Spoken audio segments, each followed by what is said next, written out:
I am Vero, and this is Modern Immigrant. Welcome, everybody, to a new episode of Modern Immigrant. As always, I'm really happy and excited to have you here, ready to listen to another amazing immigration story. Before we start and introduce my guest of this week, I want to remind you to follow us on Insta, subscribe, like, comment, and share this episode if you found value. I had the amazing opportunity to interview Nance. Nance is a Ugandan Liberian first generation trans non-binary American immigrant, and they're also an amazing artist, author, photographer, storyteller, and cultural organizer. This interview is truly fascinating. I had the opportunity to ask Nance really difficult questions about their identity, about their reality, about showing up with all of their identities, of that first generation experience in the US today. We also talk about their amazing book, which I actually have right here, and I have been enjoying it so much. But I don't want to tell you anything else because I want you to be able to discover this amazing interview and be able to get into this journey because it is an amazing, amazing conversation. Thank you so much one more time for being here. Thank you for supporting Modern Immigrant. Remember that we receive donations if you want to support the production of this podcast.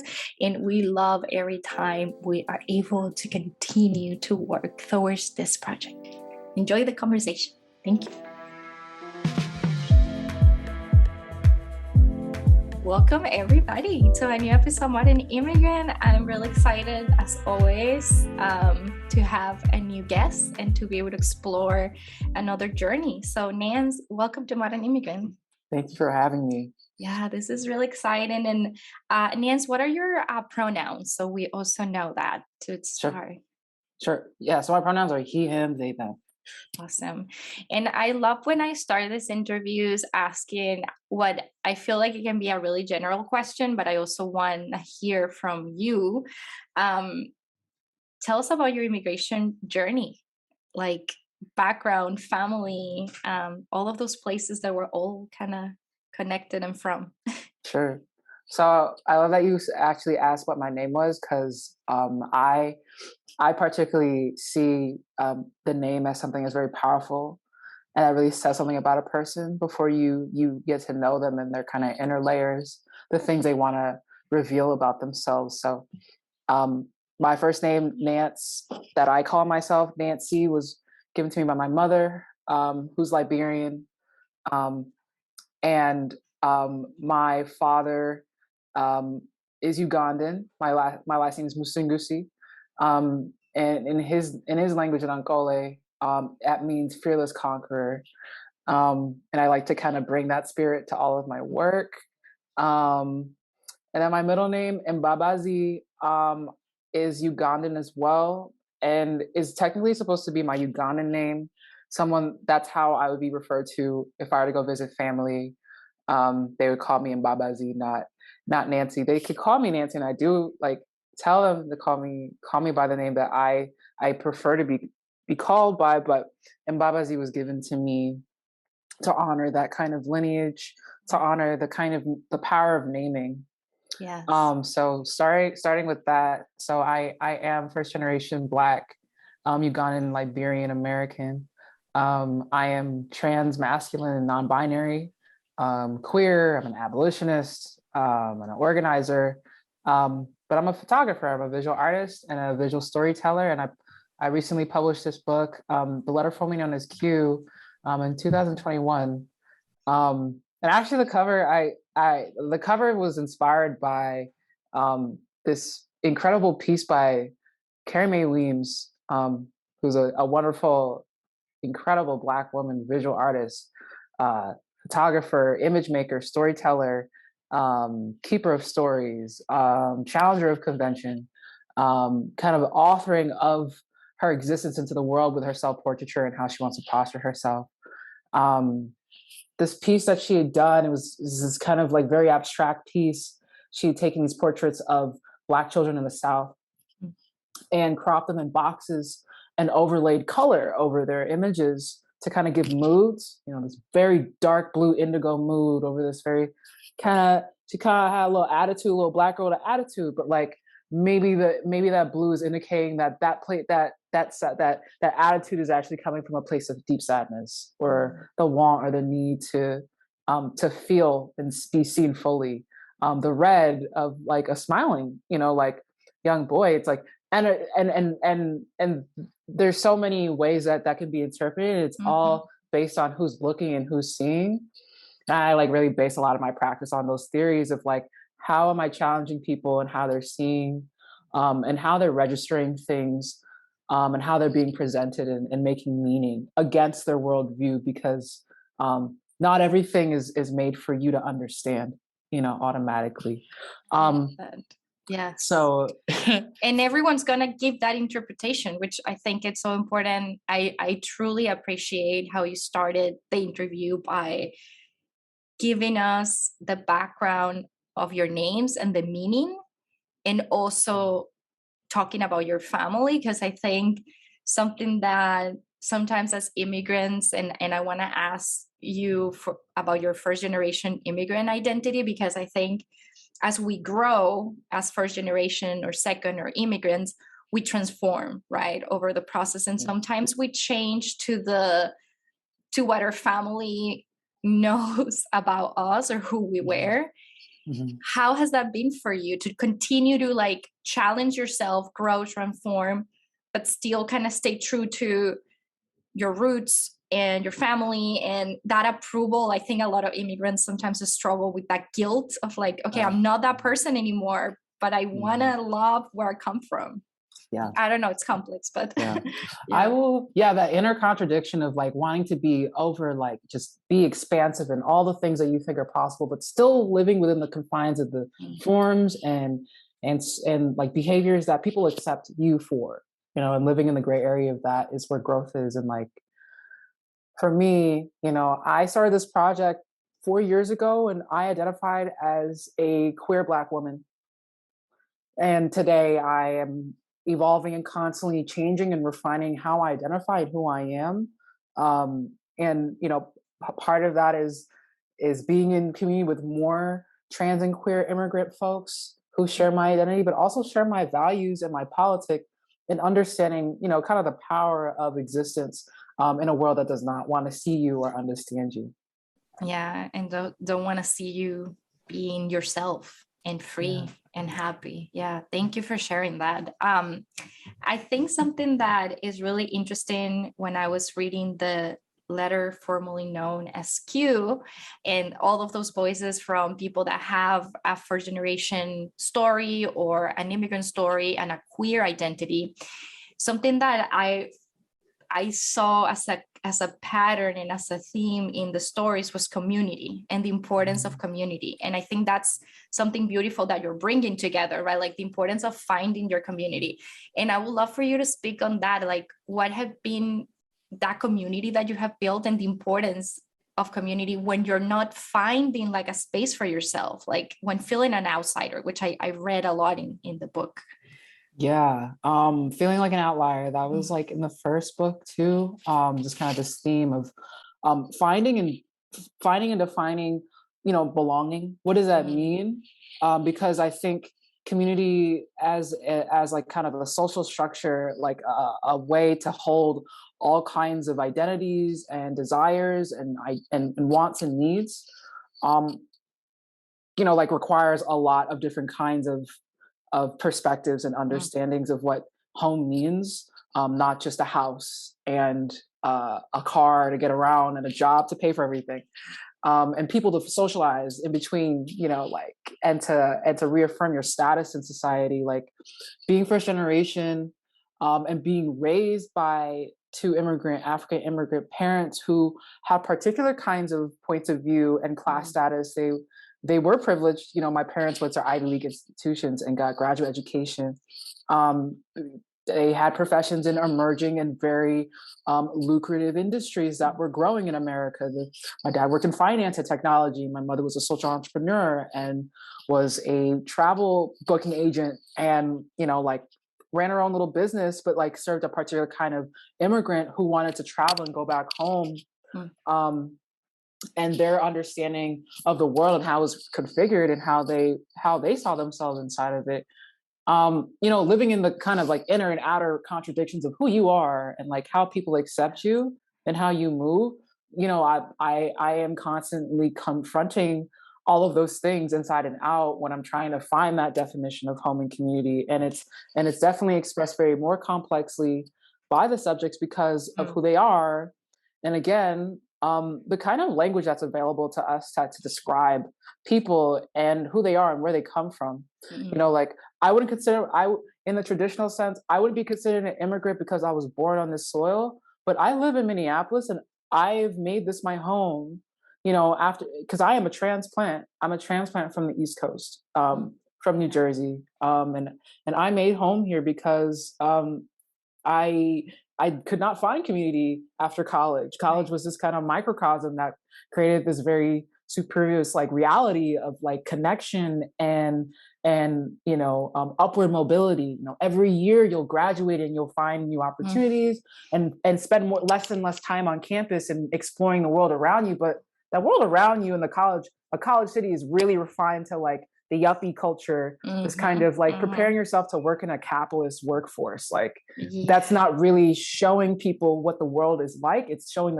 people how you should expect the world to be and how you should show up in it. And I've lived a life where I've never been presented that as a truth, as just as a point of view, as a perspective.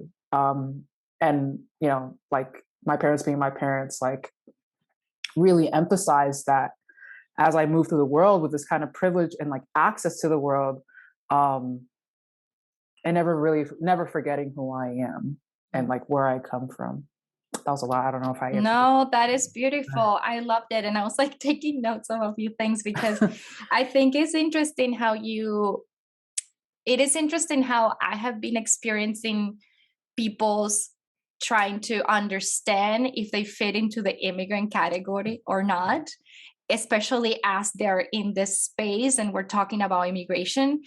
And it's interesting to also see, like I talk sometimes on my social media about like, okay, what's a first generation immigrant or what do you understand about it? And I love finding so many different definitions, right? Like I love that there's no right or wrong answer to this because, and you're saying that like that even that experience of like growing up with immigrant parents, but then moving from an area in the country to another one and finding a different community, like aren't we like in a way migrating too when we're doing that? And like I don't know, I just like to like I want people to be able to expand that concept. And if you feel like if you feel comfortable with identifying as an immigrant, then you are an immigrant. Like you don't need, right, for the ones listening, like they don't necessarily need that confirmation of like where were you born.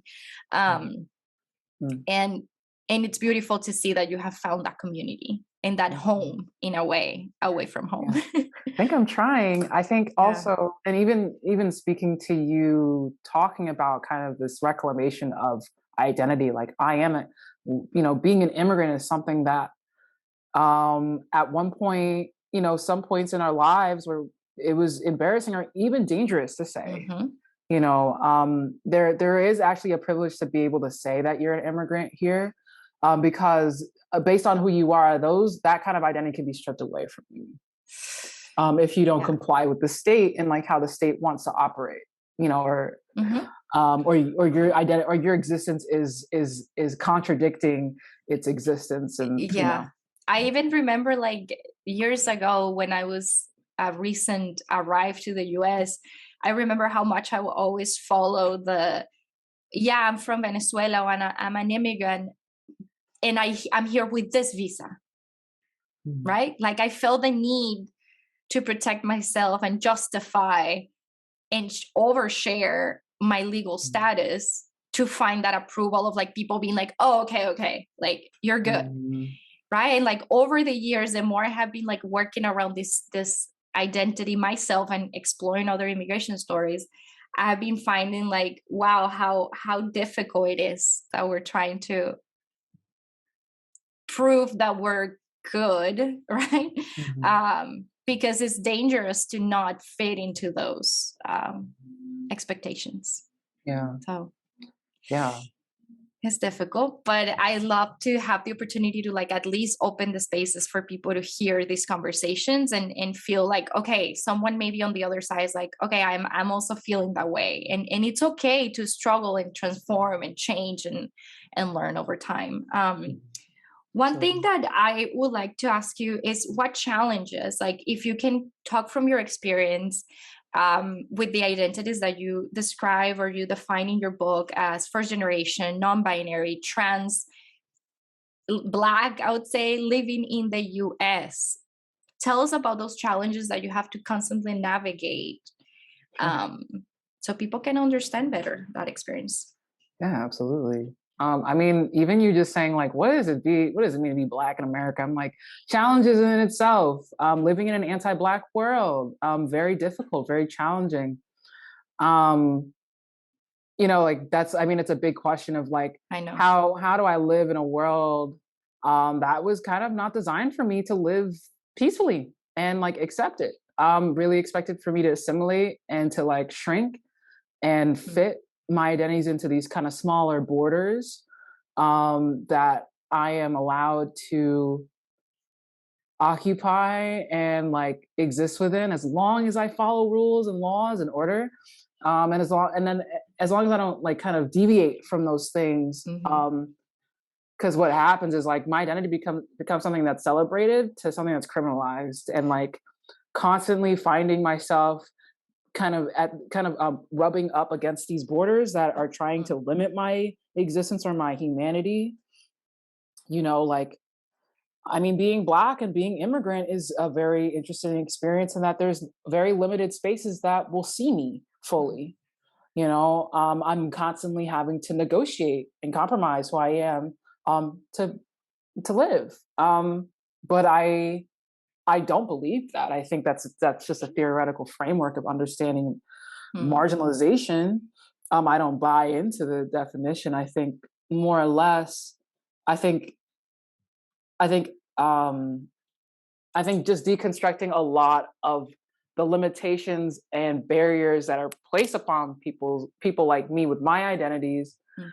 um, is it's a lot more complex than like believing in yourself and having confidence in yourself, Oh, like yes. Because knowing. that's what people would tell you, right? Like, trust yourself.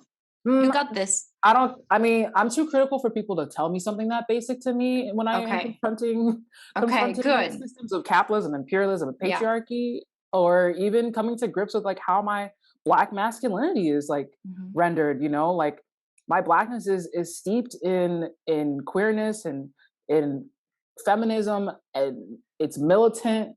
Um, but the thing is, like, I can't rebrand it and make it cute or brave or throw flowers in my hair and then make emo songs about how tender my parts of my soul are. Like there are things that I can't become a chameleon. I can't use my identity to disappear.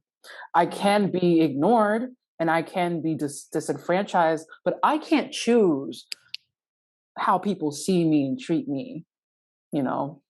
Um and that's like a challenge in navigating itself. Like, And you talk about that in the introduction of the book. You say that depending on how you present yourself, you receive different treatments out in the world. Like if your hair is down, if your hair is up in a bun, like would you like to talk a mhm, little bit about that? And people should read it in the book and get it. But I just found mhm. that to go perfectly with what you're saying, because how you represent yourself will have different responses. Yeah.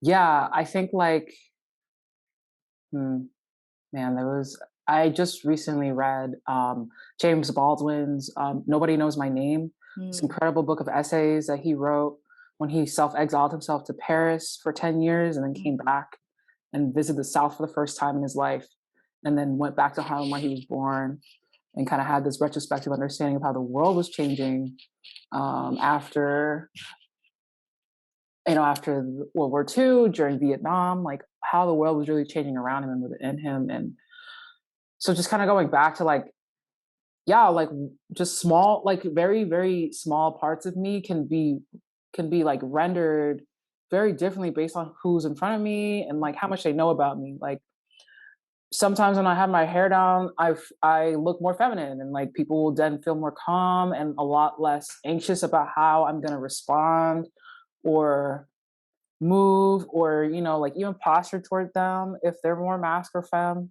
When I put my hair up and like I got a bandana on, it's or like it could be the other way. People think I'm like kind of cool and punky and like maybe colorblind and like chill and like real like laid back and just like doesn't care about anything. But I'm like, actually, Shannon is a lot more militant than you think. Yeah. Yeah, like just kind of how people like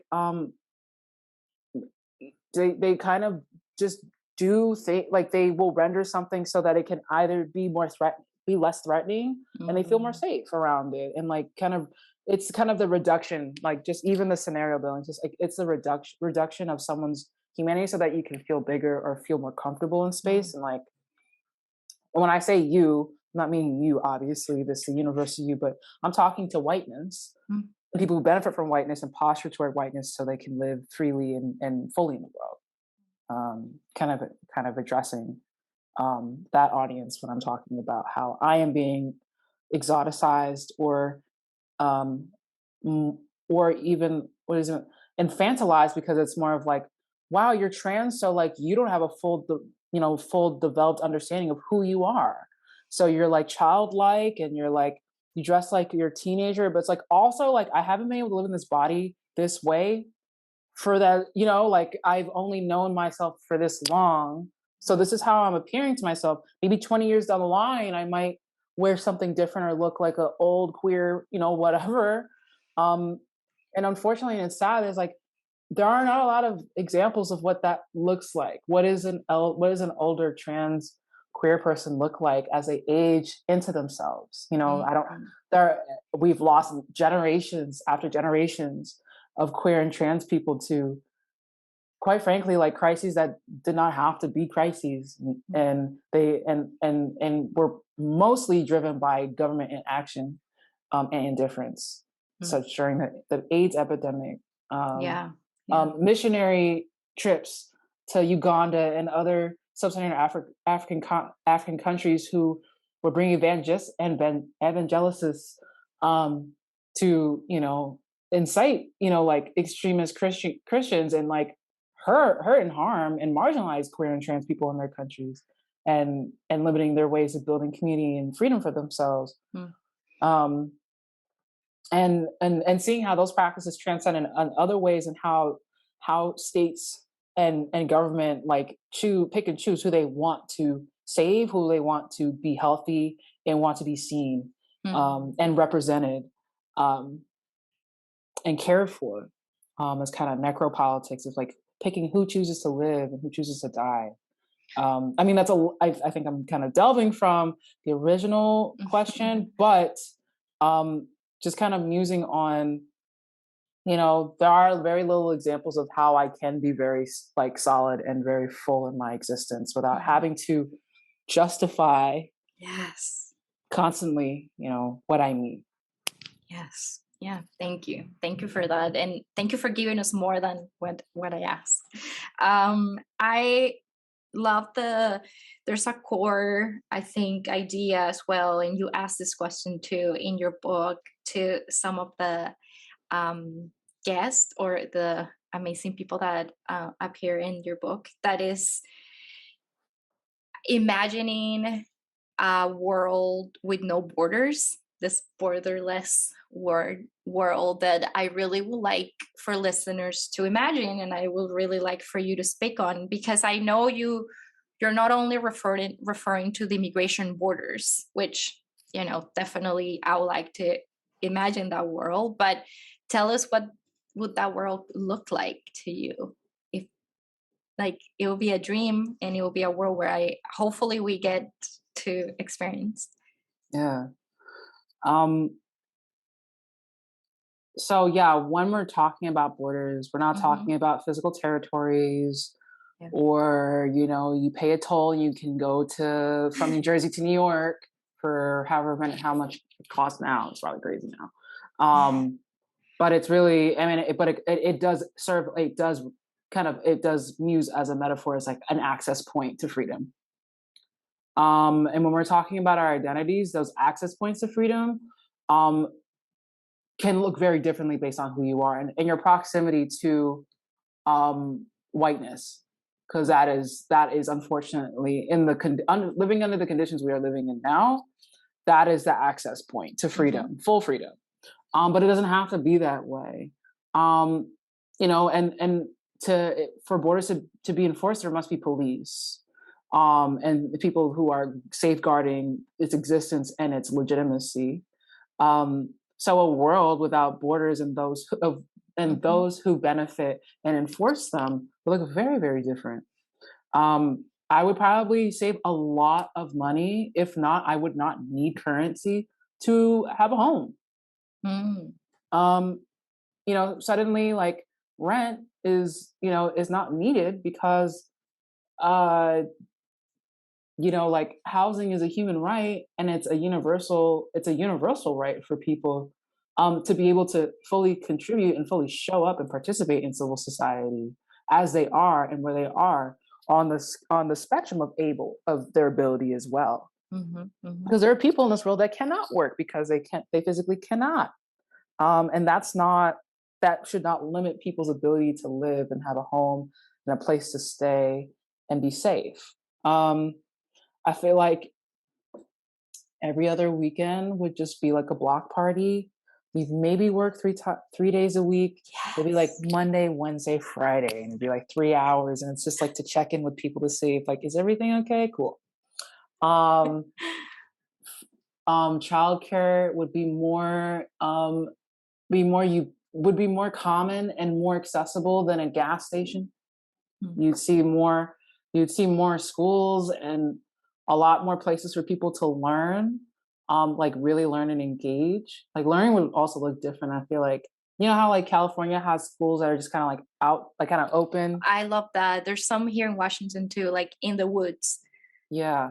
So like it would be cool for like schools to be, it'd be enclosed in the winter, but they would switch to like a school that's more open and like less walls and borders, like when it's warmer. I would envision the world where people have less boundaries to be in the world Mm. and to live in it and exercise their freedoms in it. Is there anything that you feel like we could do or maybe an example of what are you doing to like work towards that idea and that word in a world? And I know this is really difficult because it's like we maybe, I don't know, sometimes I struggle with people telling me like, well, we can't just one person change a system, right? Me doing something today is not going to change this structural thing that's an issue. But I do believe that we can do Mhm. things from our positions to get closer to that world. So what do you think you're doing, or what steps you're taking that maybe can give some information to those listening? Sure. So everyone that's listening, I'm going toward the end of my early career stage. So I'm emerging visual multidisciplinary artist, storyteller, researcher, and author. Um, and as someone that makes a living off of freelance client work, grant funding, um, and so on and so forth, a lot of like temporary, not very sustainable ways of supporting and thriving in the world. I am currently through a fellowship through an incredible organization called Headwaters Foundation. I'm doing this thing called the Black Seed Fellowship, Mhm. where I am building a cooperative association, which would serve as kind of this cooperative ecosystem for Black and marginalized artists and culture workers in the Twin Cities, um, coming from various stages of their careers, and originally coming from um, the African, the Caribbean, Asian, and Latinx diaspora, um, to better align our work and our practice, as well as to think of more creative and way more stellar ways to support and care for one another, because that's kind of the only way that communities grow and they thrive is if everybody is involved. and it's not a singular kind of crusade where someone's just kind of eating up all these resources and just kind of spitting it back out, you know. This like heightened cooperation with people in my community and how we work and how we live and how we rest and how we dream, building infrastructure in ways that really support and sustain people's work, and also build relationships out of the workplace, because that's an identity that artists just do not have. And like, you as a producer, like when people ask you who you are, your instinct is to say, this is who I am, and justify it, 100%. you Yeah. know, and prove your worth and justify it over and over. And you see it in your technical writing and your grant applications, and how you posture toward prospective clients and Always maybe proving that I'm enough. And what I'm trying to do is reduce the kind of the essence and element of white supremacy in that work. Is like, white supremacy's role is to distract you and to keep you justifying as to why you are fighting against things that are harmful or you're right to fight against. I dream of a world where artists have a lot more time and space and freedom to just think, experiment, and fail, because it's not expensive to fail. And failure stops becoming a kind of a menace in our culture, something that should not ever be experienced or happen in our lives. But that's the thing that reinforces what works best. And like, having other people around you to affirm you, but even create tension so that you can dig deeper into your understanding, is what I'm craving. And I see my peers, and this is also like a group that I'm hoping that bridges generations of artists together, that is fostering a kind of culture of community that has not existed in our worlds because of this lack of infrastructure that's holding all kinds of people who support and provide and serve communities, and finding really balanced ways to do it, so you know, you're not charging people so much, or you're not earning enough, or you're relying on grants, you're relying on, you know, these kind of external streams of income that are not sustainable. So trying to like build this really stellar world, and it's called Nectar. So yeah, I'm will be that's how I'm seeing a world without borders for people who are kind of, yeah, that are helping build the world and help people imagine the world differently, Yeah. as we go through social change in these times. Thank you. And it's beautiful to hear you saying that, and to hear that, yeah, we can do this by ourselves. And I think we have been pushed to do it by ourselves. And it's time to just, say, hey, let's come together, let's ask for help. We're tired, we need support, and take a deep breath, right? Like, thank you. I already probably gave an introduction of like the book at the beginning of this episode, but I would love for you to tell us why the letter formerly known as Q, why the name, and what can people find in the book? So the letter formerly known as Q was a name that I came up with a couple of friends. I like new friends I'd made here when I first moved here, in 2014. And I had just done my first art show, and someone had asked me like, what's next? And I Always was that like, question. yeah, I was like, 23-year-old Nance, I don't really know. Like, I'm just ready to experience the world. Like I had just stopped working in live music photography at that time. So I was thinking deeper about what my practice was outside of a photo pit, or, a magazine, or, a website. How can I bring people together? And I was really at a crossroads where I was like, I want to find my people, and I don't know where they are. I don't know how to find them. And I was still trying to refine who I was and my identity. Am I cis? Am I queer? Am I non-binary? Am I trans? Am I this? All of this stuff, and just even the acronym LGBTQ plus just felt very. It just wasn't giving. It's not something that really represents this kind of spectacularness of queer and trans and gender expansive people. I was like, there just needs to be some like that kind of idea of like the post, like postmodern or post whatever. What does this post LGBTQ movement look like? Because I'm not trying to get married Exactly. I'm not trying to share assets with my partner. That's not my goal, yo.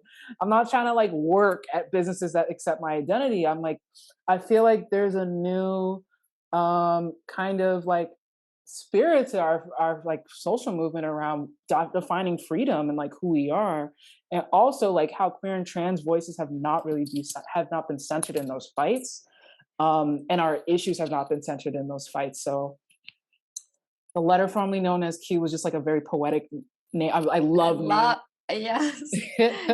Love a good name, caption, title. Um, it gives like life to a work, so it can live beyond yourself because people can make meaning and have something to really reference. Creating culture, I guess. Like this Q word, like it used to be something, queerness. It used to be something that people wouldn't utter. It would be something that was taboo. It was something that it was derogatory to say that someone was queer. It was a word to say you're weird or like just not normal. And just normal as a term, just wild. But the letter formerly known as Q actually came into existence, summer 2014.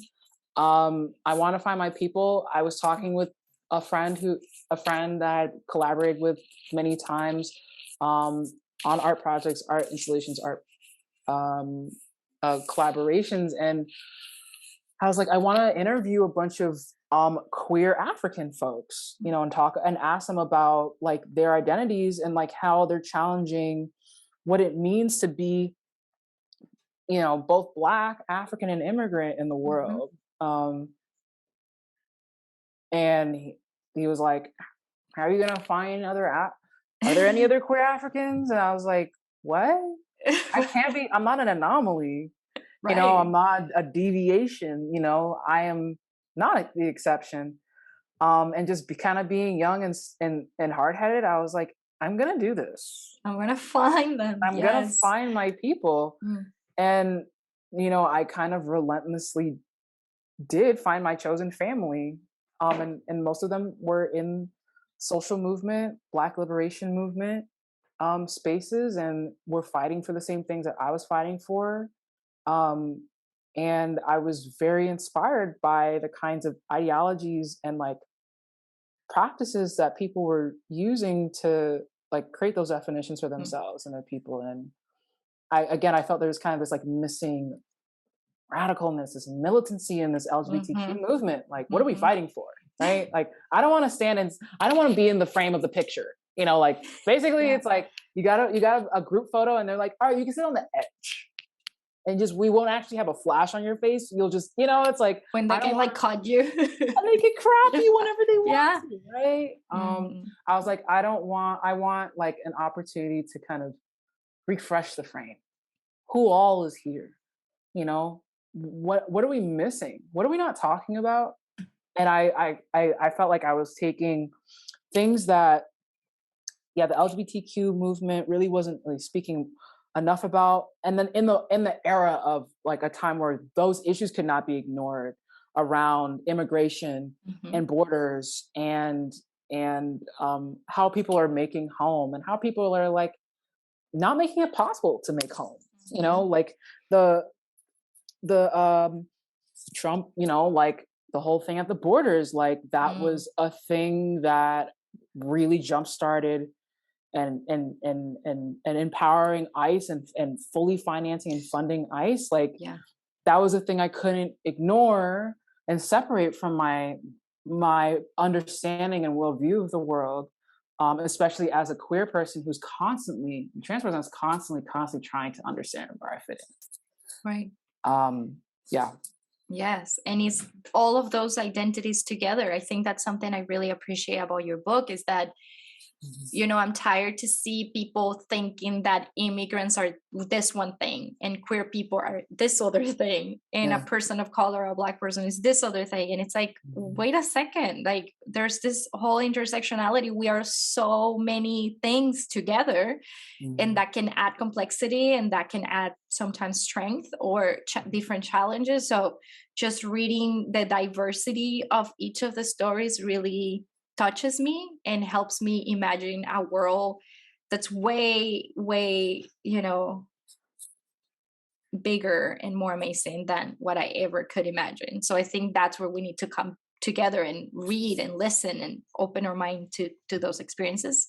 Um, Absolutely. and I saw that you did it in Minnesota. I just want to make Mm, sure that we talk about it because that's where you mentioned that you build your community, right? Like correct. Yeah. when you like migrated from one place to another. Right. And yeah, I think that's beautiful that you lifted up that sense in that sense, that part of the community there. Yeah, it's actually interesting that I had applied for many grants to fund this project so I could take time off from client work and to just focus on it. Um, I was the sole producer really of the first book. I did the photos, I recorded the interviews, I transcribed it, did the graphic design, layout, paid for the printing, like distributed it, marketed it, all the Wow. things. This time, I was in partnership with this incredible Black immigrant-owned publishing house called Wise Inc., who's run by this first-generation Jamaican woman, and took a big chance on me because Mm, this book would not be possible without someone who understands the importance of those intersections and how right. they give us power, but they do reduce that access Yeah. point for us to be free in the world, seen in the world. Um, 100%. Yeah. I'll just add that Hmm. um, um, yeah, like the many identities that are in the book, how they show up and how people understand them as they come across them. I want them to understand that for these people to be here and to provide their voices, there have been many generations that came before them that had to survive for them to say these things. And all of the systems and objects and things that that prevent people or stop people early in their lives to share these things. I want to like emphasize how important this kind of legacy building is essential to our communities because there is no promise that they will be here to share these things in their later life, and that's like painful for me to say, but it's something that must be reckoned with, and that the movement that I am in is here to dismantle all systems of oppression and exploitation against people who are vulnerable and do not have the kinds of powers that states and borders and people who benefit and enforce them do.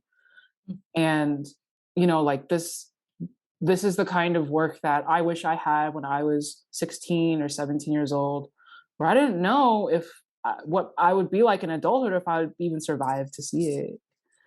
Um, Right. and and like all of these intersections as they show up and are kind of revealing these kinds of oohs and ah moments in yourselves, like pay attention to that because that's where you're finding those borders and you're breaking them down. And you're going, this isn't a challenge. This actually isn't a barrier. It's just a challenge for me to be really rooted in myself and like be relentless in it. Um, Thank you for telling us that as we approach the book, because yeah, hopefully we can go beyond just reading it, right? And we can actually learn something about ourselves and our society. Well, where can we find the book before we say yes. bye? Where can we Yeah. buy it?